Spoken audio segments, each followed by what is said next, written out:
যেই ব্যক্তি শুক্রবারে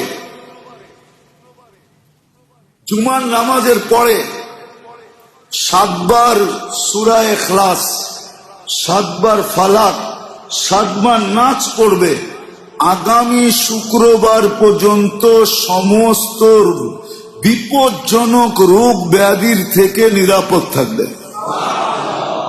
হাদিসে আছে, ফাজাইলুল ইখলাসের ভিতরে লেখা নিয়েন।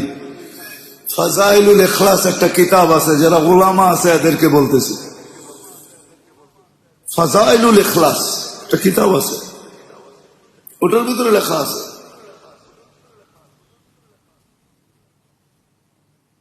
আর যদি আরো 7 বার সূরা ফাতিহা মিলায় নেয় তাহলে পুরো সপ্তাহ নিরাপদ থাকবে। তো থাকবে, পিছনে সব গুনাহ মাফ হয়ে যাবে।